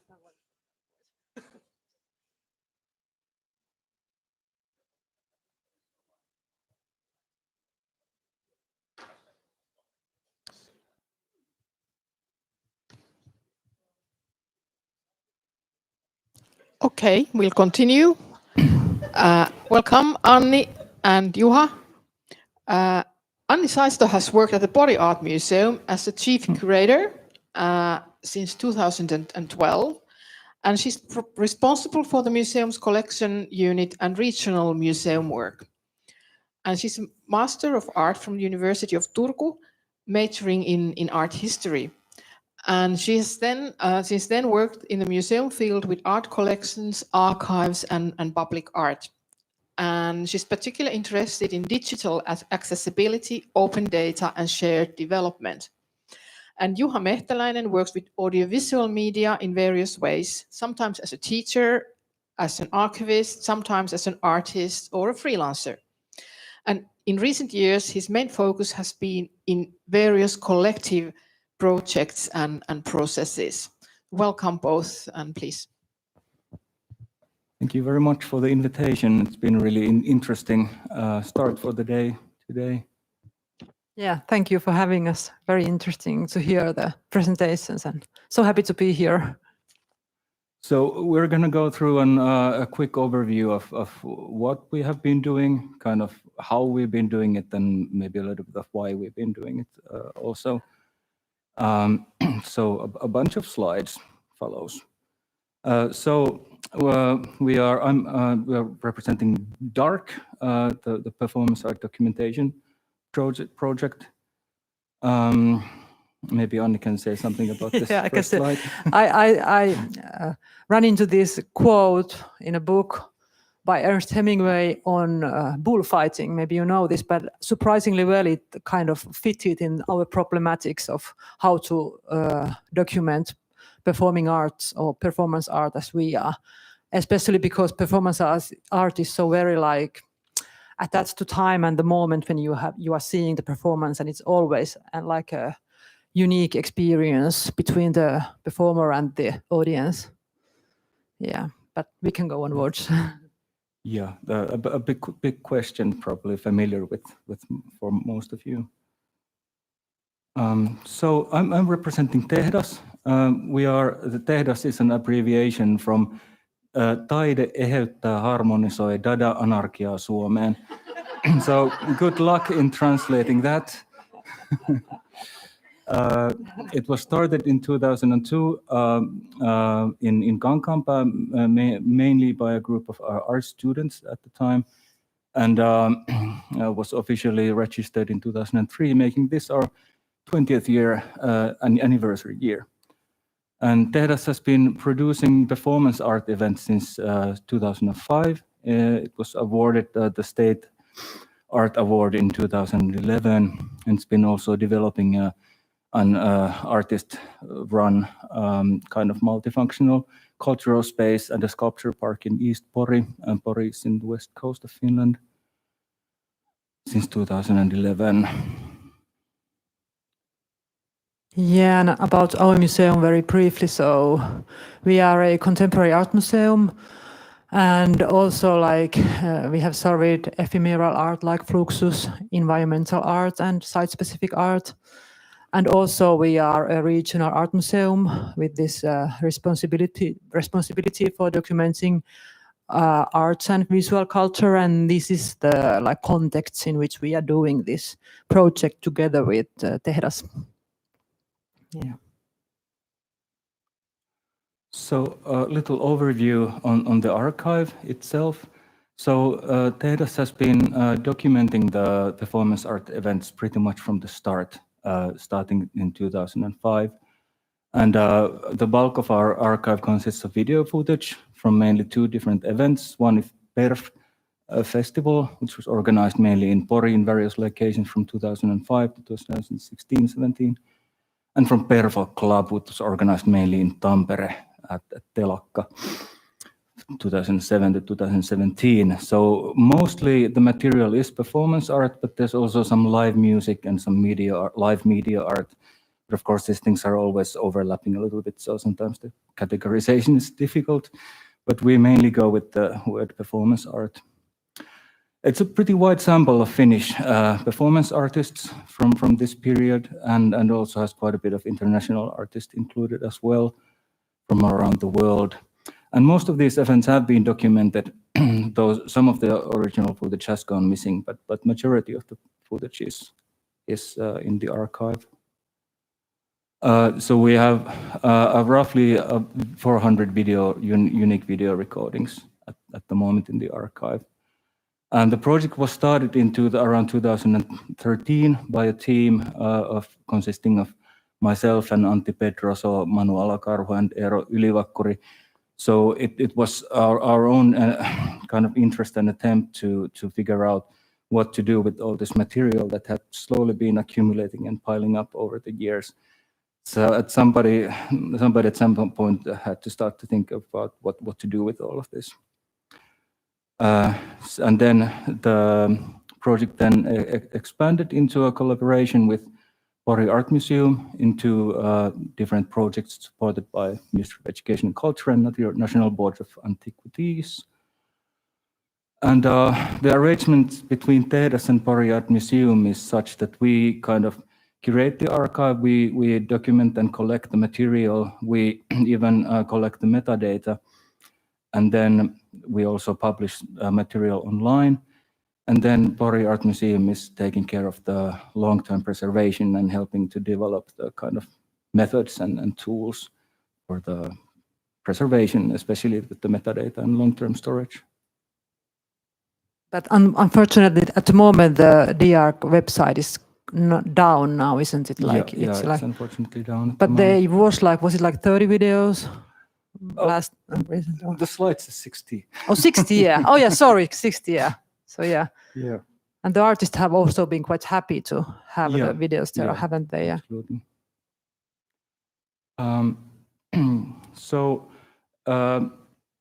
We had an archive of tapes, basically, especially the material from 2005 to 2014. It was primarily on mini DV tapes, which was the common digital recording format from the late 19th up to around the 2010s. Most of you are probably familiar with these camcorders.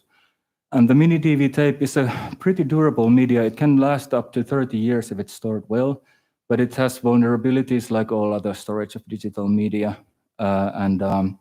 Even if it's stored well, it starts to develop glitches, making it difficult to digitize eventually, aka transfer to hard drive as a file.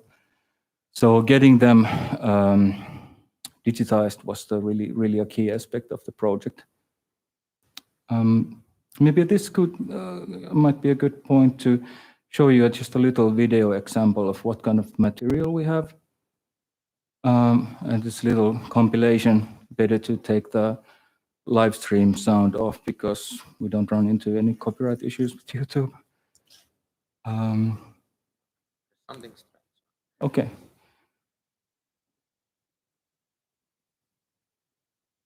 Oh, it's not projecting it.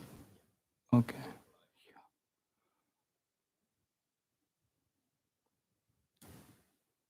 Well, most of you are, I would imagine all of you are familiar with what performance art is, but I'll just, I think it might be interesting for you to see a little slices. This is very tongue-in-cheek, bear in mind.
So it's a messy art form.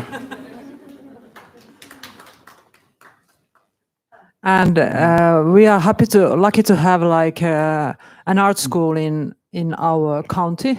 It's like Kankampa in Kankampa, and they teach like live art in there. So that's why we have quite like vivid and like good performance art scene in Pori region, because we have also education in the same region. Yeah, that's an important point. Well, over time, the system that we developed consists of roughly like 4 layers in a way. So the dark system has, first of all, the physical storage of the tape media, aka cardboard boxes. And then the digital storage of the digitized master files, where we first attempted use a network attached storage, which was online all of the time, which was easy for access, but problematic for security. Eventually it got hacked and corrupted. We had to take it offline. Now we are just using regular old hard drives. We're trying to store them into separate physical locations. And then we developed a database with Pori Art Museum for storing the metadata, and especially for the needs of the performance art in general, and with the goal of long-term preservation to make it compatible with the demands of the Finnish long-term storage centralized system, which is just now has gone online in recent years after long development. And then an online video portal, which is unfortunately currently down. We are redoing the whole website, but which is kind of the public facing aspect of the project. I skipped the example of the workflow, probably not so relevant to you. You all know how this goes. But good point to ask the question, why? Why are we going to trouble of doing all of this? Well, first of all, simply because the material exists, which is probably a familiar question to you, that the tapes are there, they are deteriorating every year. There was a need to get them documented, to get them archived and not waste the systematic work had gone into the documentation. But also because the performance art documentation is really up to the artists themselves and mainly artist-run organizations in Finland. So often the festivals and clubs, they are events organized by performance artists or other artists than for performance artists to perform. And actually the collection of performance art documentation in Finnish museums is relatively small. So in our small part, we are kind of enriching the collective cultural memory of like, why do we in general want to store anything? Is this constant battle against entropy. We try to prolong this existence at least like some decades or centuries. And but there's also some immediate benefit. The online portal has been popular for performance artists and performance art teachers as well. And they have found use for it. And hopefully in the future there would be research interest as well. You never know, but that's certainly one thing to keep in mind.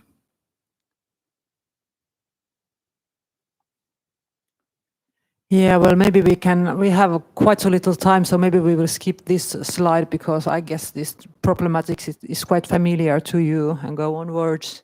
Yep. Yeah, about the ownership and copyright, these are like the issues we've been like discussing today as well. And luckily, like TEDAS has been making these contracts with the artists whose works they have documented, so that they have like written a contract between the artist and TEDAS, and it does include a license for video recording and also an approval to pass it on to a memory institution. And also there are of course videographers' copyright, which is just like 50 years from the moment when the footage has been done. And then there is a contract also between TEDAS and the videographers. And so they transfer their rights to archive the recording and to use it. And thus TEDAS is the one who owns the archive, and well, it can be deposited to Pori Art Museum in the future if TEDAS decides to do so for any reason, like we are committed to do that. And yeah, onwards we go. Oh yeah, and then we have this metadata schema, because it was quite a big like challenge to figure out how to describe performance art documentation, because it's an ephemeral art form. And also we have this digital form which requires like quite a lot of metadata and also copyrights management, and all that should be like written down. Thus we have the actual performance and descriptive metadata about it. And with that, I used the FRBR00 standard. I don't know if any of you have heard of it. Maybe not. I will explain later if I have time. And then administrative metadata about the origin of the document, like the information about the videographer, the archivist, the copyrights. And this is kind of metadata that always like is connected to the recording, but it always like sticks with the document, even though the file itself would be migrated to a new file format. So that's why like technical metadata on the bottom right hand side corner is like separated module with its own metadata, because if the file in the future will be migrated to a new format, then it will add up a new layer of technical metadata. So onwards, you can go. Oh yeah, we have like we can just take a quick look at this, because you see it's like the premise rights entity that comes from or derives from the digital preservation recommendations that we have used this one, and so we can like indicate the copyright status. And onwards we can go. Also, we have quite long and specific digital preservation specifications we have been studying or did study during the projects, and it was quite a hard work because, of course, video files are the most complex types of digital information, because they have like three different kinds of metadata. But they had also metadata about the audio and the video side, and then the administrative information. And we can go onwards. I'm running out of time. And I don't know about if you heard about FRBR00. Anyone raise a hand? No. Yeah, it's not that well known. Maybe you've heard about CDOC CRM. Yeah, because it's based on that standard, and CDOC is created for the museum use, and FRBR is for library use, and this is a combination of those two.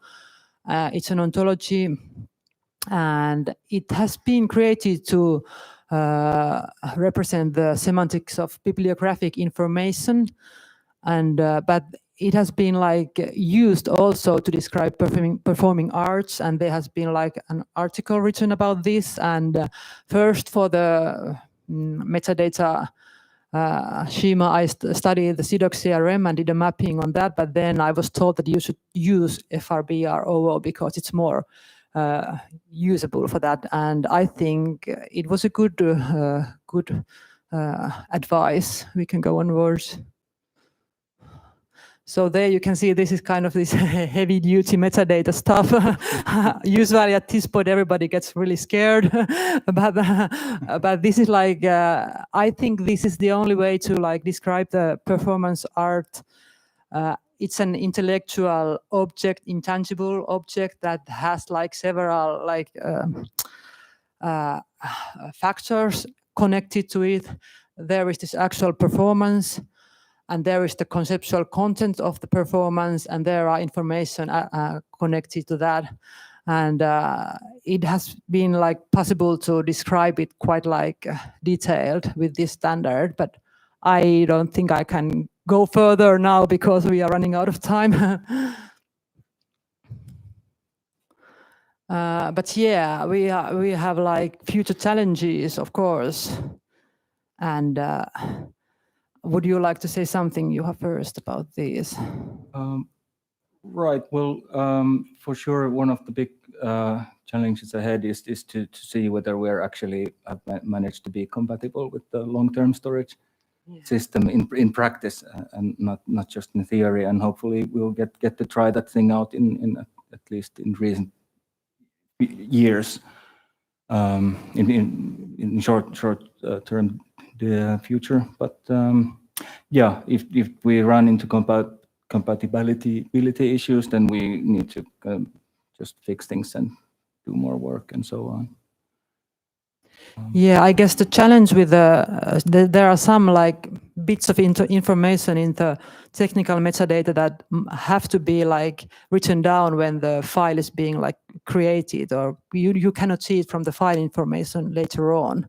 And these are kind of challenges that if there are gaps in that information when the transferring is being done to the digital archive, then we are kind of in a situation that we cannot do much anything. So there are these issues that might be tricky, but I don't know really, because of course the archive has been developing in such a long period of time that. Yeah, it's interesting to see, and the long-term storage system in Finland has been in development for a long time, and then has been our goal from the start to try to make things compatible with it. But now that it's actually becoming a reality, it's going to be interesting to see.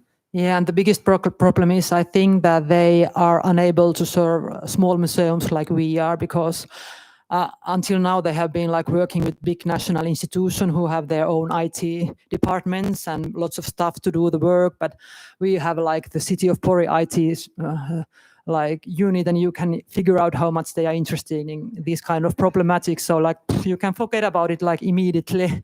So then they have understood what kind of problems they are facing with the smaller institutions, and that's why it has taken such a long time to. Now they have sent us this kind of questionnaire that would you be interested to join our service in some near future, but then they did the questionnaire, but they didn't get back to it. So I guess we can wait some more years with this. Yeah. And then there's the expansion of DARK. What else there could be in terms of, now we've been focusing on audiovisual information, but could we have some other material included as well? Could we have like notes or memories from audience members or interviews from the artist? And in addition to all of this, like to expand the memory, but that's a bigger question. And of course the public facing side, which has been important to us from the start, to have this, to have it as a kind of as a living thing, the archive. That is not just the name is dark, but it's not supposed to be a dark archive. It's supposed to be at least somewhat accessible to people, and to make use of the material, make it part of the living culture as well. Yeah, and there is an article about this project in Heritage Journal. If you Google like Heritage Journal and DARK, you will find it.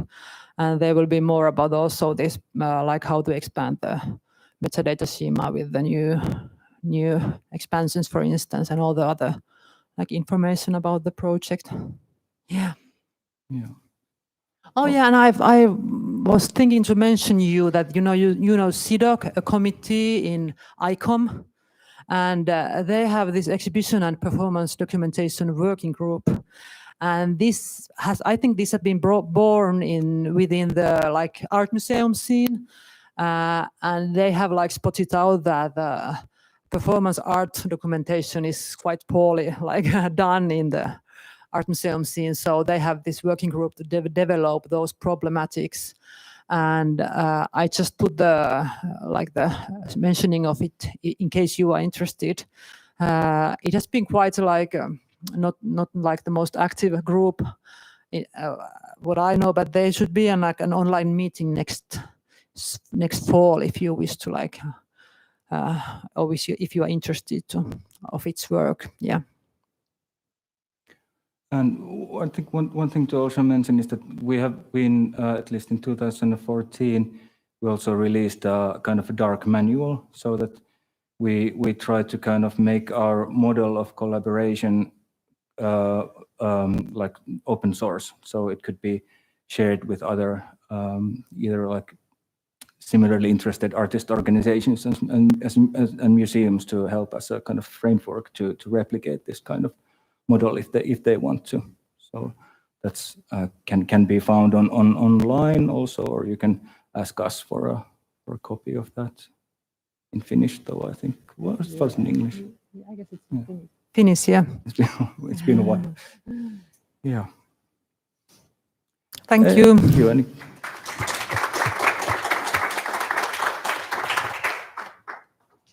Thanks, Juha and Anni. Any questions on these very problematical issues? Oh, thank you both so much. This is fantastic and very interesting. So first I have a very sort of short and simple question. So if from what date comes the first like performance you've documented? From what year or something? Somewhere there's probably tapes from 2005, which has just been recovered. So I think the earliest material is actually from 2006. Okay, because in my experience, like performance or performance art or live art it starts earlier. So have you any documentation from or anything, or have you thought about that? Do you mean like in Finland in general? Or my sort of, yeah, no, I was thinking internationally. I don't know so much about the Finnish like performance scene, but I know Gothenburg and certainly 1980s. Mm-hmm. Yeah, for sure. Well, because the initiative for this became from kind of the question that we had our tapes and we wanted to do something with them. Okay, yeah, no. So yeah. and Teidas had been collecting them from the material from the events that they had been organizing from 2006. So that's why we were only focusing on our own material for this project. But for sure, there is also an archive of older material, at least regionally in Pori or Sotakunta region, the Nyte archive. Yeah, there's also the Nyte archive. They organized performances already in the end of the 1980s and early 1990s. And also we've had, like, for instance, like Fluxus artists performing at our museum, Yoko Ono and Dick Higgins, and who is the third one? Name has fallen out from my head. But anyhow, like we've had like also foreign performance artists performing in our museum. Yeah. Since the early 1990s, at least, I would say. Yeah, exactly. That's what I was thinking about, that a lot of things happened back then. And another question is, do you have any thoughts on the overlap? Because what I experience is that performance arts sort of tend to fall between chairs. And so theatre, museums really, they don't map it, they don't see it because it's not theatre and it's not dance. And then there is perhaps no interest in the art museum either. But you obviously don't have that problem because you do it yourself. But do you have any thoughts on those, like the gaps or overlaps? Well, the gaps are familiar for sure. And it's a good question. I think one aspect to that is also that the roots of performance art, as far as I understand, and I'm not an art historian, compared to what is generally called live art, is the origin of it as a kind of a happening that happens in public spaces and happens in art galleries and wherever. So it's not something that happens on a stage, and often it's not even necessarily an organized situation with an audience. It can just be happening somewhere in the street. So that it overlaps with street art as well, because I wanted to pose that question to the circus. I mean, because that is also like so ambiguous. What? Excuse me? With street art, because it's also in not on a stage, and it's in the street, and it does things with the audience, and also a lot of people that I've sort of looked upon, or groups, they really didn't label themselves as this or that because they wanted to oppose labeling, which is also so interesting. So I'm really interested in these sort of areas, because I think they are really critically potent as well and interesting. So. Yeah, and of course, among performance artists, there's also quite often kind of really strong sort of aesthetical and kind of ideological commitment also to the art only happening in the specific time and place. That the tape is the corpse, but of course the corpses are interesting too. So and we have lots of corpses to play around with. Well, my name is Susanna Sääskilahti and I'm from Finnish National Gallery. And perhaps you already know that we have done this digital preservation, long-term digital preservation system to CNC. And our aim is now to open our Mediahillo. It's a tool which you can use to preserve things. You can, of course, done it by yourself, but it's very tricky, it's very hard. And our IT is now decoding it, this Mediahillo database to Python 3. So that's why it's not open yet. And the older version, it's not so good that we could open it.